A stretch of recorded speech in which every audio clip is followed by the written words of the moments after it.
The year 1962 did not begin with a bang, but with a terrifying slow-motion slide toward global catastrophe. The planet was already bisected by an iron curtain, separating the capitalist West, led by the United States, from the communist East, anchored by the Soviet Union. This was the Cold War. A conflict fought not with conventional armies, but with proxies, ideology, and most terrifyingly, an ever-expanding arsenal of nuclear weapons. Each side held the terrifying power of mutually assured destruction mad, the certainty that any first strike would lead to the total annihilation of both. The balance was precarious, maintained only by fear. The epicenter of this global tension was suddenly thrust 90 miles off the coast of Florida, Cuba. Fidel Castro's socialist revolution had turned the island nation into a Soviet ally, providing a dangerous forward operating base deep within the U.S. sphere of influence. This arrangement appealed to Soviet Premier Nikita Khrushchev, who felt acutely vulnerable to America's superior nuclear firepower, particularly the Jupiter missiles stationed in Turkey, practically on the Soviet border. Khrushchev's solution was audacious and deeply secretive. Operation Anadir. The plan involved shipping medium-range and intermediate-range ballistic missiles, MRBMs, to Cuba. These weapons were capable of reaching most major U.S. cities, including Washington, D.C., in mere minutes. The strategic balance of power carefully maintained for years was about to be obliterated. On October 14, 1962, the veil of secrecy was violently ripped away. A U.S. Air Force U-2 spy plane, flying at extreme altitude over Cuba, captured photographic evidence that was unmistakable. The images showed construction sites for missile launch facilities, complete with equipment, transport trailers, and the distinct shapes of Soviet missiles. For President John F. Kennedy and his advisors, the images were not just an intelligence success, they were an existential threat. The American response was swift and fraught with internal division. For 7 agonizing days, the world was unknowingly balanced on a knife edge, as Kennedy convened his secret advisory group, the ex-cum Executive Committee of the National Security Council. The options were stark: a full-scale military invasion of Cuba, which would certainly trigger a Soviet response, or a naval blockade carefully termed a quarantine to avoid the legal definition of an act of war. The debate was furious. Hardliners pushed for immediate airstrikes to eliminate the missile threat before the sites became operational. But cooler heads, notably Attorney General Robert F. Kennedy, warned that an invasion or airstrike was a direct path to nuclear war. The U.S. had to signal resolve while leaving Khrushchev an avenue to retreat without humiliation. On October 22, 1962, Kennedy addressed the nation in a televised speech, shattering the public's calm. He announced the unmistakable evidence of the offensive missile buildup and declared a naval quarantine around Cuba. Any ship found carrying offensive military equipment to the island would be turned back. The line was drawn, the clock was ticking. Ow. The quarantine meant the U.S. Navy was tasked with physically preventing Soviet ships from reaching Cuba. Dozens of destroyers, aircraft carriers, and patrol planes were mobilized, forming an immense cordon in the Atlantic. Unbeknownst to the American surface fleet, a far more deadly, hidden threat was already deployed and heading toward the quarantine line. 4 Soviet Foxtrot-class attack submarines, designated B-4, B-36, B-59, and B-130, were deep underwater. They were not carrying conventional weapons. Each one was equipped with a single nuclear-tipped torpedo, horrifying 15-kiloton weapon, roughly equivalent to the bomb dropped on Hiroshima. Their mission was secret, their orders were extreme, and their existence was about to collide violently with the American naval blockade, turning the geopolitical crisis into an immediate life-and-death struggle in the silent, suffocating cold abyss of the Atlantic Ocean. The stage was set for the captains and political officers of these subs, particularly the crew of the B-59, to face a choice that would decide the fate of the world. In the frigid Soviet naval base of Polyarny, near the Arctic Circle, the tension of the global crisis felt remote, yet the mission preparations were anything but.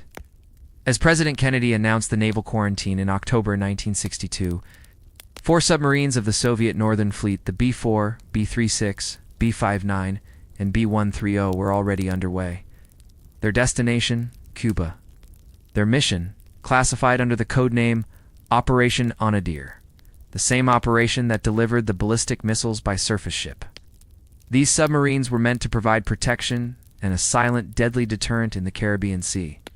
The vessels were Foxtrot-class attack submarines Project 641, long-range diesel-electric boats built for silent patrols. But beneath their conventional exterior lay the true secret of their deployment. Unlike standard Soviet attack submarines, these four were each armed with a single T-5 nuclear torpedo. The T-5 was a tactical nuclear weapon, small but devastating. Its warhead carried a yield of approximately 15 kilotons, the same destructive power as the atomic bomb dropped on Hiroshima. The intention was clear. These weapons were not for strategic war, but for tactical retaliation, designed to be used against U.S. naval convoys or port facilities should an invasion of Cuba commence. The operational orders given to the captains were vague but extreme. Cut off from reliable communication across the vast Atlantic, they were told to maintain strict radio silence. Most critically, they were informed that the U.S. would likely employ aggressive anti-submarine warfare (ASW) tactics to force them to surface. In the event of a severe attack or the perception that war had already begun, the captains had the authority to employ the T-5. However, the protocol for launching a nuclear weapon required the unanimous approval of the three senior officers on board, the captain, the political officer, Zampolit, and the flotilla chief of staff, if present. This triple key system was meant as a safeguard, ensuring no single individual could trigger a catastrophe. It was this safeguard that would soon become the focal point of destiny. The B-59, the submarine destined for history, had a complex command dynamic. The captain was Valentin Savitsky. A decorated and dedicated naval officer, Savitsky was fiercely loyal and driven by the military mission. Was an officer of action, but one who was increasingly stressed by the immense pressure and the hostile conditions of the deployment. His focus was survival and mission accomplishment, seeing the U.S. Navy's actions as a direct threat. Serving as the political officer, or Zampolit, was Ivan Maslenikov. The Zampolit's job was to ensure the ideological purity and morale of the crew, and he possessed one of the keys to the nuclear launch. In practice, Zampolikovs often deferred to the captain's technical authority in combat situations, especially under duress. The third and most critical figure aboard the B-59 was Vasili Arkhipov. Arkhipov was not the designated captain of B-59. He was the chief of staff of the entire 69th Submarine Brigade. He had been placed aboard the B-59 specifically for the duration of the deployment. Due to his seniority, he held the necessary third key for the nuclear launch protocol. Arkhipov was an experienced veteran. Just a year earlier, he had served as second-in-command on a Soviet nuclear submarine that suffered a near-meltdown accident, giving him a unique, first-hand understanding of disaster and crisis management under extreme pressure. He carried a demeanor of profound, almost unnerving stark contrast to the volatile Savitsky. As the four submarines submerged and headed into the warm, hostile waters of the Caribbean, their crews were already suffering from the oppressive heat and mechanical failures. They were entering a world of total silence, forced to rely only on the dimly understood intentions of a hidden enemy. Captain Savitsky, driven by mission and fear, and Vasili Arkhipov, driven by experience and caution, were heading toward an inevitable confrontation with the American fleet, where their differing judgments would determine the fate of millions. The silent mission was about to turn loud, desperate, and potentially apocalyptic. The journey of the four Soviet Foxtrot-class submarines, including the B-59, was intended to be a silent demonstration of strategic reach. Instead, the deeper they sailed into the Atlantic and closer to the tropical zone, the faster their mission devolved into a silent internal horror. The cramped metal hulls of the diesel-electric boats were never designed for the sweltering heat of the Caribbean. They quickly became literal pressure cookers for the exhausted crews. The primary enemy was not the American Navinaut yet, but the crippling, relentless heat. Inside the B-59, the air conditioning systems, already unreliable, failed entirely soon after crossing the mid-Atlantic. The ambient temperature soared, settling between 40 degrees Celsius and 50 degrees Celsius, $104. Circ, text $F to $122. Circ, text $F, especially in the engine rooms and near the torpedo tubes. The conditions were immediately debilitating. Crew members stripped down to their underwear, yet the sweat poured from them incessantly, soaking every surface. The humidity, trapped within the steel cylinder, hovered near 100%. Every action, from reading a gauge to traversing the narrow passageways, required an immense expenditure of effort. The heat was so severe that some officers hallucinated. Others collapsed. The official logs noted that the crew was suffering from constant acute heat exhaustion. Worse than the heat was the lack of breathable air. When submerged for extended periods, the subs relied on air purification equipment to scrub out the harmful gases. However, the systems were inefficient, and the limited battery power required the crew to conserve energy. As the journey lengthened, the levels of carbon dioxide $Tech CO_2 began to dangerously rise. The buildup of $Tech CO_2 lead to symptoms of poisoning, severe headaches, slowed reactions, dizziness, nausea, and critically compromised judgment. The command staff, including Captain Savitsky and Vasili Arkhipov, found their tempers shortening and their ability to concentrate eroding. They were breathing poisoned air in a constant state of oxygen deprivation. Compounding this misery was the scarcity of fresh water. The desalination systems broke down under the tropical strain, leaving the crew with severely rationed supplies. To save water, consumption was cut to a single glass per man per day, just enough to stave off acute dehydration, but nowhere near enough to replace the liters lost to sweat. Ow. Men drank battery water, a corrosive, dangerous measure, just to wet their throats. The chronic thirst deepened the psychological strain, adding a primal layer of desperation to the technical crisis. The combination of heat, bad air, and thirst created an atmosphere of deep paranoia and poor judgment. The crews were trapped in a dark, humid box, constantly fighting physiological collapse. They had been submerged for days, cut off from any reliable news, operating under orders that assumed the imminent start of World War III. To the men inside the B-59, the world was a silent black void, and their state of constant suffering blurred the line between reality and the mission's terrifying assumptions.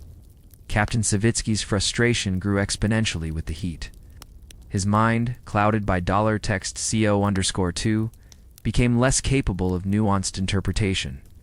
When the American fleet finally found them, the already fractured psychological state of the crew ensured that the subsequent confrontation would be interpreted not as an inconvenience, but as a genuine, lethal attack. This hell in the tropic water was not just discomfort, it was a deliberate catalyst. The environment inside the B-59 stripped away the crew's objectivity and eroded their capacity for calm decision-making. It was this physical and psychological degradation that brought the submarine command to the brink of launching a nuclear torpedo, making the cool-headed intervention of one man all the more miraculous. The silence of the deep Atlantic, the last refuge for the suffering crew of the B-59, was violently shattered on October 27, 1962. This day would become known as Black Saturday, the height of the Cuban Missile Crisis. And the day the U.S. Navy closed in on their target, the American objective was clear, dictated by the naval quarantine: force any submerged Soviet submarine to surface for identification. The U.S. Navy operated under the false assumption that the Soviet subs were armed conventionally. Their tactics were aggressive, but designed, they believed, to be non-lethal. The B-59, already crippled by heat and $Text CO_2, was lurking south of the quarantine line, running on drained batteries and desperate to remain undetected. But the American anti-submarine warfare ASW capabilities were formidable. An array of U.S. Navy destroyers, including the USS Coney and the USS Blandy, were sweeping the sector with high-powered sonar. The first sign of the inevitable was the sound of sudden, deafening intrusion into the submarine's world. The destroyer's active sonar began to ping constantly, cutting through the water with jarring intensity. Inside the B-59, the noise was amplified into a physical blow, vibrating the hull and shattering any chance of rest or coherent thought. The crew knew they had been found. The American strategy was essentially one of sustained, intense harassment. The destroyers would track the B-59 relentlessly, using their superior speed and detection equipment to cut off any escape route. The submarine was forced into deep water, running silently on electric motors for as long as possible, attempting evasive maneuvers that only further drained their precious batteries and oxygen supply. As the hours dragged on, and the B-59 repeatedly refused to surface, the U.S. commanders escalated their tactics. They were obligated to warn the Soviet sub that its persistent submerged presence was considered hostile.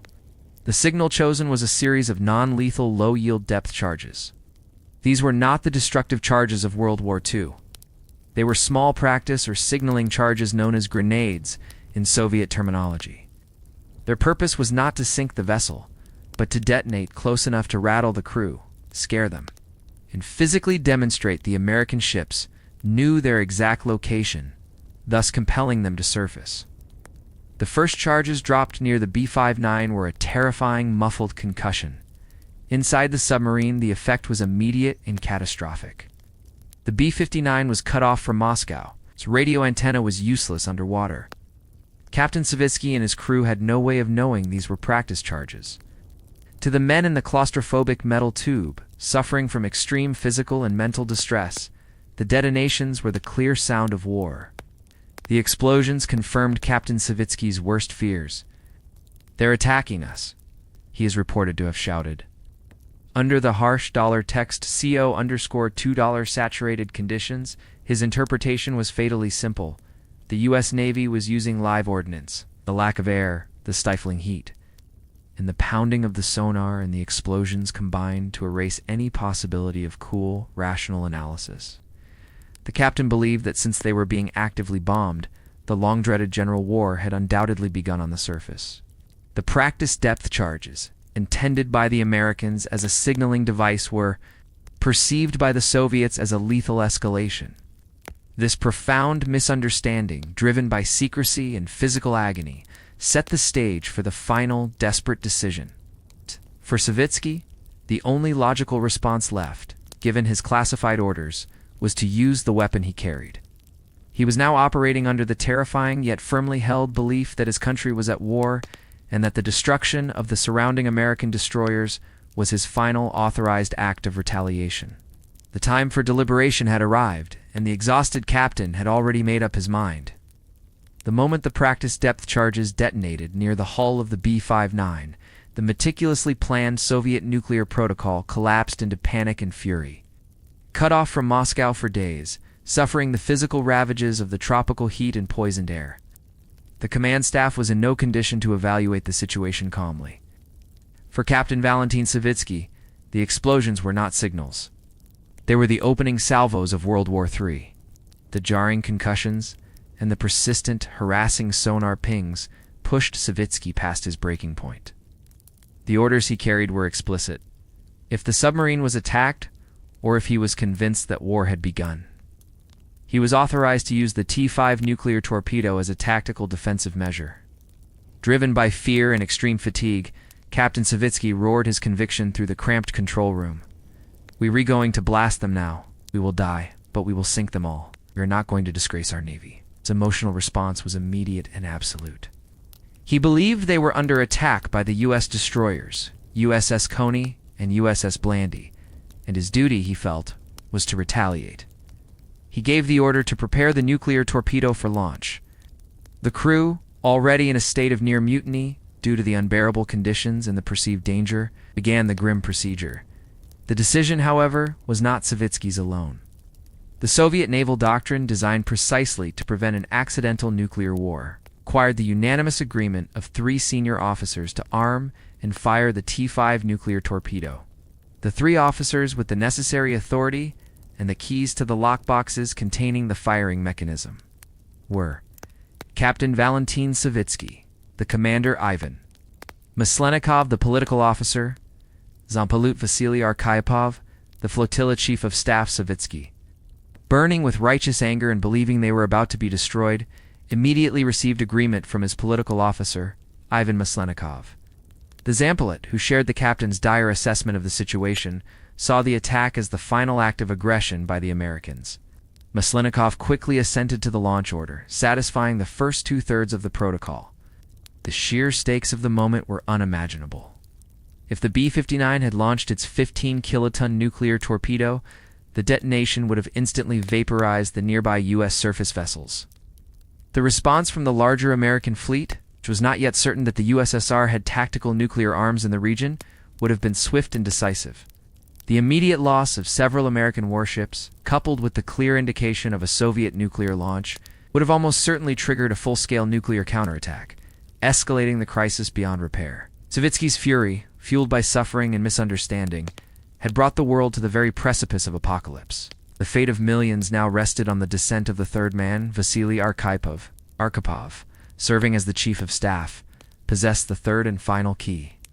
As Savitsky shouted orders and the torpedo crew scrambled to prepare the warhead, the suffocating atmosphere of the control room became the arena for the most critical debate in human history. Savitsky, emotionally spent and convinced of the necessity of the act, glared at Arkhipov, demanding his assent.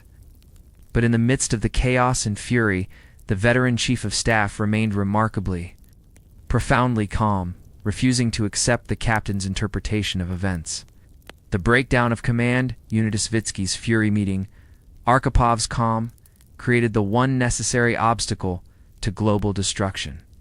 The small, suffocating control room of the B-59 had become the fulcrum of global destiny. Outside the hull, the American destroyers continued their relentless harassment.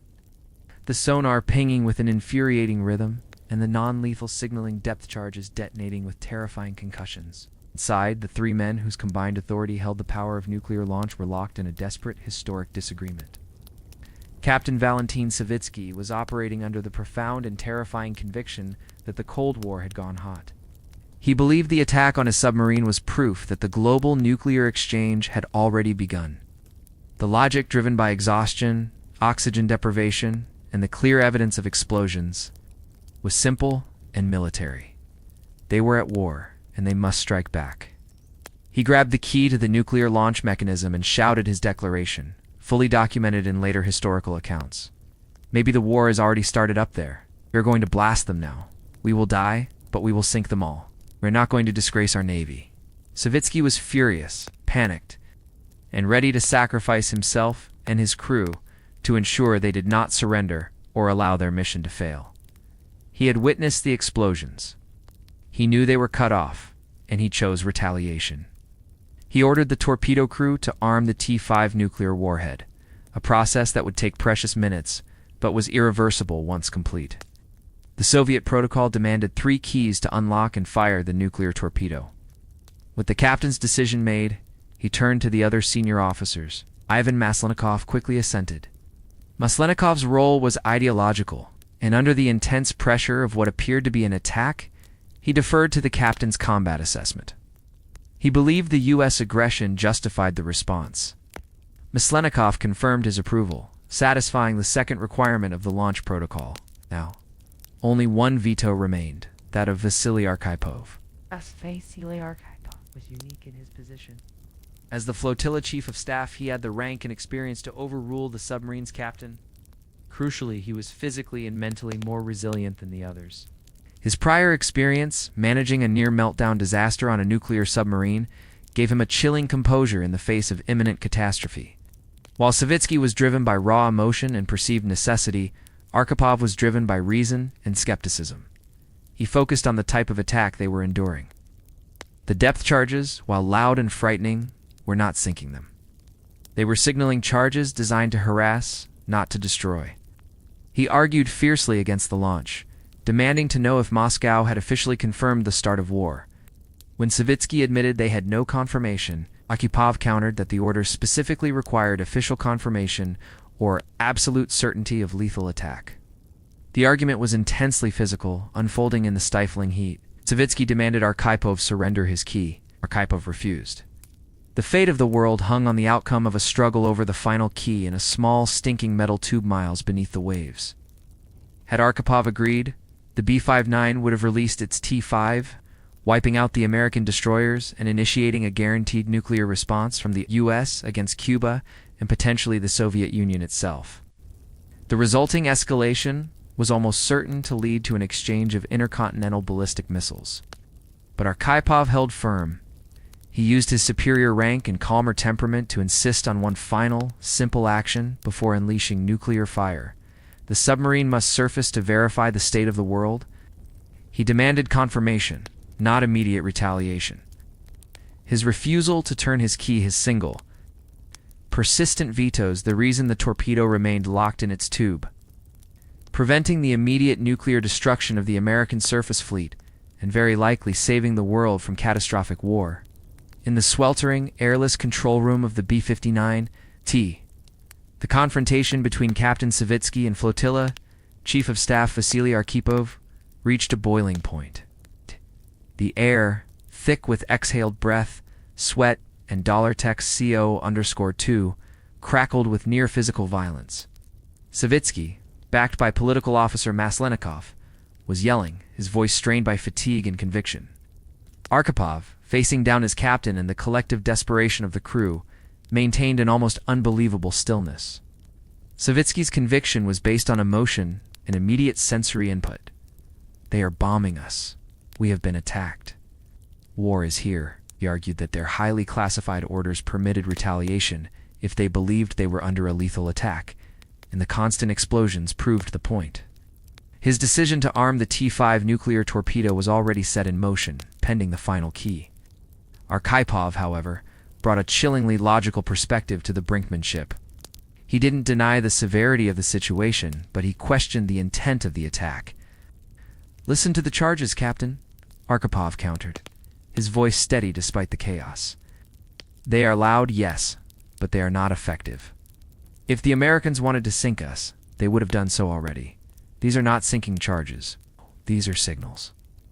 They are demanding we surface." Arkhipov used his superior rank and previous experience to anchor his refusal. Having survived a severe reactor accident, he understood the fine line between crisis and total catastrophe. He knew that an unconfirmed nuclear launch from a single submarine could be mistaken for an American attack on a Soviet ally, thus guaranteeing an escalation that would kill millions of people who were at that moment still at peace. The Soviet protocol had unintentionally created a system where the captain of the vessel could be overruled by a higher-ranking officer present on the patrol. Arkhipov, as the chief of staff for the entire brigade, was technically the senior operational commander, making his veto absolute. He leveraged this authority not just to stop the launch, but to impose his will on the agitated captain. He refused to hand over his launch key, physically standing his ground against Savitsky's demands. This was more than a disagreement. It was a near mutiny based on profound difference in judgment under fire. The fate of the world literally depended on Arkhipav's ability to maintain discipline and rationale. Thought in an environment designed to extinguish both. Arkhipov knew that the Soviet High Command would never authorize the use of a tactical nuclear weapon unless Moscow itself was under attack. To fire without confirmation would be to risk global annihilation based on a panicked assumption. His insistence became the single, unbreakable barrier. We must surface. Must establish contact with the world before we commit to war. We'll not be the ones to start it.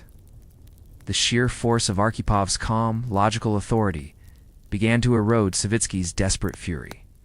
The crew, watching the argument unfold, likely sensed the madness in the captain's plan and the sanity in the chief of staff's insistence on caution. The sight of Arkhipov, the second captain, refusing to yield despite the imminent risk of surrender or death, began to swing the balance. Finally worn down by the argument, the heat, and the realization that Arkhipov's veto was ironclad, Savitsky relented. The order to arm the nuclear torpedo was retracted. In its place, Arkhipov dictated the new, terrifying command. The B-59 would perform an immediate, risky ascent to the surface, directly into the jaws of the American fleet, to determine if the world was at war or still just teetering on the edge. Arkhipov's refusal was not an act of heroism seeking glory.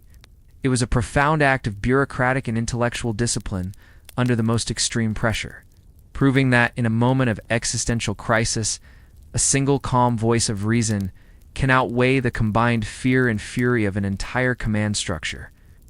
The moments following Captain Savitsky's declaration to launch the nuclear torpedo were the most dangerous in the submarine's history.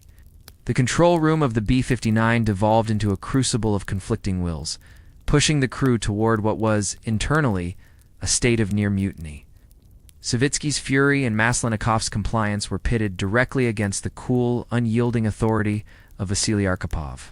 The argument was protracted, lasting for agonizing minutes that felt like hours. Savitsky, desperate and convinced of impending death, exerted his power. He screamed at Arkhipov, challenging his rank and his courage. The captain viewed Arkhipov's caution as cowardice, a betrayal of their mission and their country.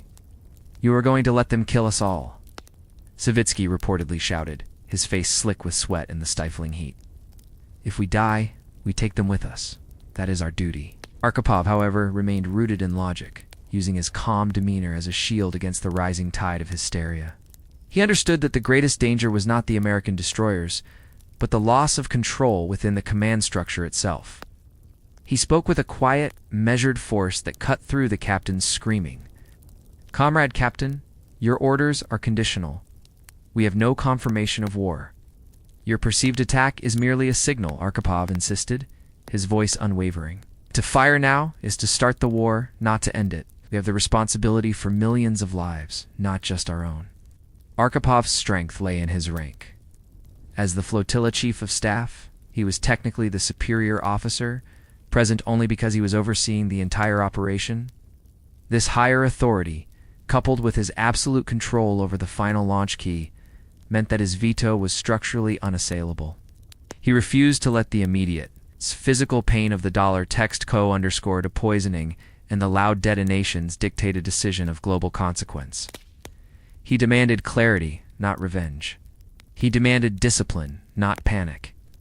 The rest of the crew watched this extraordinary standoff, their loyalties torn. They respected Captain Savitsky, who had endured the same suffering as they had. Yet, they were also terrified of the prospect of firing a nuclear weapon based solely on an unconfirmed hunch. The sight of a calm, clear-headed senior officer refusing to surrender to the collective panic provided a desperately needed anchor. Image illustrating the stress on the faces of the submerged submarine crew slowly simmered perceptibly. Arkhipov's persistence began to wear down the captain's fury. The argument shifted from whether to fire the nuclear torpedo to what their next immediate action should be. Arkhipov presented a firm alternative: surrender the mission but save the world. He outlined the plan. The B-59 would risk a shallow ascent to periscope depth to try to raise the antenna and establish radio contact with Moscow. If contact remained impossible, the final desperate action would be a full breach of the surface, revealing themselves to the American ships. "They want us to surface." "We will surface," Arkhipov stated, his words final. "We will not fire unless we are certain war has begun. Until then, we save the vessel and the crew." Savitsky, physically and emotionally drained, finally yielded to the undeniable logic of Arkhipov's higher authority and his refusal to budge. The nuclear warhead preparation was halted. The order to fire was rescinded. In its place, the terrified crew received the command that felt almost as dangerous as firing the T-5. "Prepare to surface." After hours of being hunted in the depths, facing internal revolt and the terror of nuclear launch, Arkhipov's calm authority had prevailed. He had stared down the apocalypse, choosing surrender and uncertainty over certain retaliation, setting the stage for the dramatic, terrifying moment when the B-59 would finally breach the surface and reveal its lethal secret to the world. The order to surface was executed with a mix of fear and desperate relief. After days submerged in a toxic, sweat-soaked metal box, the crew of the B-59 finally brought their crippled vessel up from the deep. It was a tactical surrender, an admission that the mission had failed, but it was also the single action that prevented nuclear war. The ascent was slow, cautious, and agonizingly tense. The crew, already weakened by days of extreme heat and dollar, text CO_$2 poisoning, worked the ballast and propulsion systems, knowing they were rising directly into the sights of the hostile American destroyers. The B-59 broke the surface of the Atlantic. Daylight blindingly bright after the darkness of the hull revealed a frightening scene. They were immediately surrounded. The destroyers USS Coney, USS Blandy, and several others had formed a tight, menacing ring. American aircraft circled overhead, their engines roaring. The Soviet submarine was dead in the water, its dark, massive hull starkly exposed against the brilliant blue sea. Captain Savitsky and Vasili Arkhipov, along with other key officers, emerged onto the narrow conning tower. They squinted into the harsh sunlight, facing the hostile American ships. The Soviets, exhausted and defeated, raised their hands in a gesture of non-belligerence. confirming their surrender to the American naval force. The immediate reaction from the U.S. Navy was confusion mixed with triumph. They had succeeded in forcing the Soviet sub to surface. But then came the profound, unsettling realization of what they had truly cornered. The American commanders had only known they were dealing with a persistent Soviet threat. They had not been told, nor did they guess, that the Foxtrot-class submarines were armed with nuclear weapons. It was not immediately broadcast. But the fact that the submarine was ready to fight, that the pressure of the attack had been sufficient to drive them to the brink, caused an internal chill across the U.S. command structure. The sheer aggression used to force the surfacing was now understood as a terrifying near-miss. Had they dropped live anti-submarine ordnance instead of signaling charges, or had the B-59 commander been less disciplined? The submarine would have retaliated with its 15-kiloton torpedo, leading to an immediate massive loss of U.S. life and the highest possible escalation. As the crisis stabilized on the surface, the Soviets performed their own tally. They had lost the mission. The submarine was forced to retreat, its batteries unusable, its crew physically broken. But in the quiet hours following the confrontation, the reality of what they had avoided began to sink in, particularly for Arkhipov. The unmasking on the surface provided the confirmation Arkhipov had demanded. Oh, the American ships were hostile, but the world was not at war. There were no incoming reports of nuclear strikes on Moscow or Washington, as the war was still contained to the sea and to the psychological torment of the sub's crew. His insistence on confirming reality over acting on assumption had been the critical difference. The encounter served as a terrifying warning to both superpowers. How easily a local tactical confrontation could escalate into a global war due to miscommunication, fear, and fatigue. The B-59 received provisions and fresh water from a Soviet tanker dispatched to the area and began its long, glorious, and silent retreat back to the Soviet Union. The officers and men of the U.S. Navy would not know the full, chilling extent of the danger they had been in, that the sub floating quietly on the surface had been seconds away from initiating the nuclear exchange for decades. That secret belonged only to the exhausted, defeated men in the Black Hall, particularly to the quiet man, Vasili Arkhipov, who had exercised his veto and carried the world's fate through the hellish deep water. The voyage home for the crews of the 4 Soviet submarines, particularly the B-59, was long, grim, and utterly devoid of glory. They had failed to reach Cuba, and the B-59 had been forced to surrender its submerged position and retreat under the gaze of the American enemy. As they finally pulled into the frigid Arctic naval base of Polyarny, they expected, at the very least, recognition for their endurance and discretion. What they received instead was a cold, humiliating reception, scorn, and silence. Soviet Premier Nikita Khrushchev, the architect of the bold missile deployment, was in no mood for nuance. The entire operation, Anadir, had ended in a strategic failure. Missiles were being withdrawn from Cuba. The submarines had not provided the silent deterrent he had demanded. Khrushchev's initial reaction to the reports of the submarine captains being forced to surface under American pressure was one of bitter disappointment, bordering on fury. He viewed the captains' actions and their surrender of the submerged secrecy as a sign of weakness and poor resolve. The subs, he declared, were cowards. In his eyes, they had lost their nerve under pressure, failing to uphold the aggressive stance required by the Soviet Navy. The political interpretation in Moscow was simple. They had not been strong enough. There were no immediate commendations, no heroes' welcomes, and certainly no mention of the fact that the B-59 had avoided a nuclear catastrophe. They were treated as men who had simply failed their mission and brought back a stain on the Soviet Navy's reputation. The most crucial element of the entire confrontation, the near launch of the nuclear torpedo, was immediately and comprehensively censored. The High Command quickly realized the monumental implications of the B-59's decision point. If this information ever became public, it would expose not only the extreme danger of the Soviet deployment, but also the disastrous breakdown in command discipline under pressure. To protect the image of military infallibility and to prevent political embarrassment, the entire event was classified at the highest level. Official logs. The logs were altered or suppressed to minimize the threat perception and eliminate any reference to the authorization or preparation of the T-5 nuclear torpedo. The crew's testimony, The sailors and officers, including Vasili and Arkhipov, were ordered into absolute silence. They were forbidden from discussing the use of nuclear armament or the specific details of the confrontation with the American destroyers. The mission was categorized internally as an operational failure due to technical difficulty and poor leadership coordination, conveniently ignoring that the poor coordination actually saved the world. For Vasili Arkhipov, the man who held the veto, this atmosphere meant returning to obscurity. He received no public acknowledgement, no special commendation, and certainly no fanfare for his act of restraint.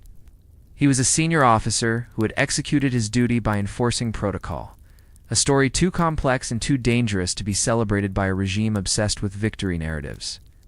He quietly continued his naval career, respected within his smaller military circles, but entirely unknown to the world. He was forced to carry the weight of his secret, the knowledge that he alone had prevented a nuclear exchange under a cloak of official disapproval and mandatory silence. The immediate aftermath of the crisis was a lesson in Cold War politics. The truth was sacrificed for propaganda. Ow. The Soviets required heroic narratives, not cautionary tales of miscommunication and near-apocalypse. The true hero of the crisis was effectively erased from the public record. His definitive act of preventing war buried beneath layers of political scorn and military censorship, where it would remain hidden for over 40 years. Following the tense resolution of the Cuban Missile Crisis, a collective sigh of relief swept across the globe.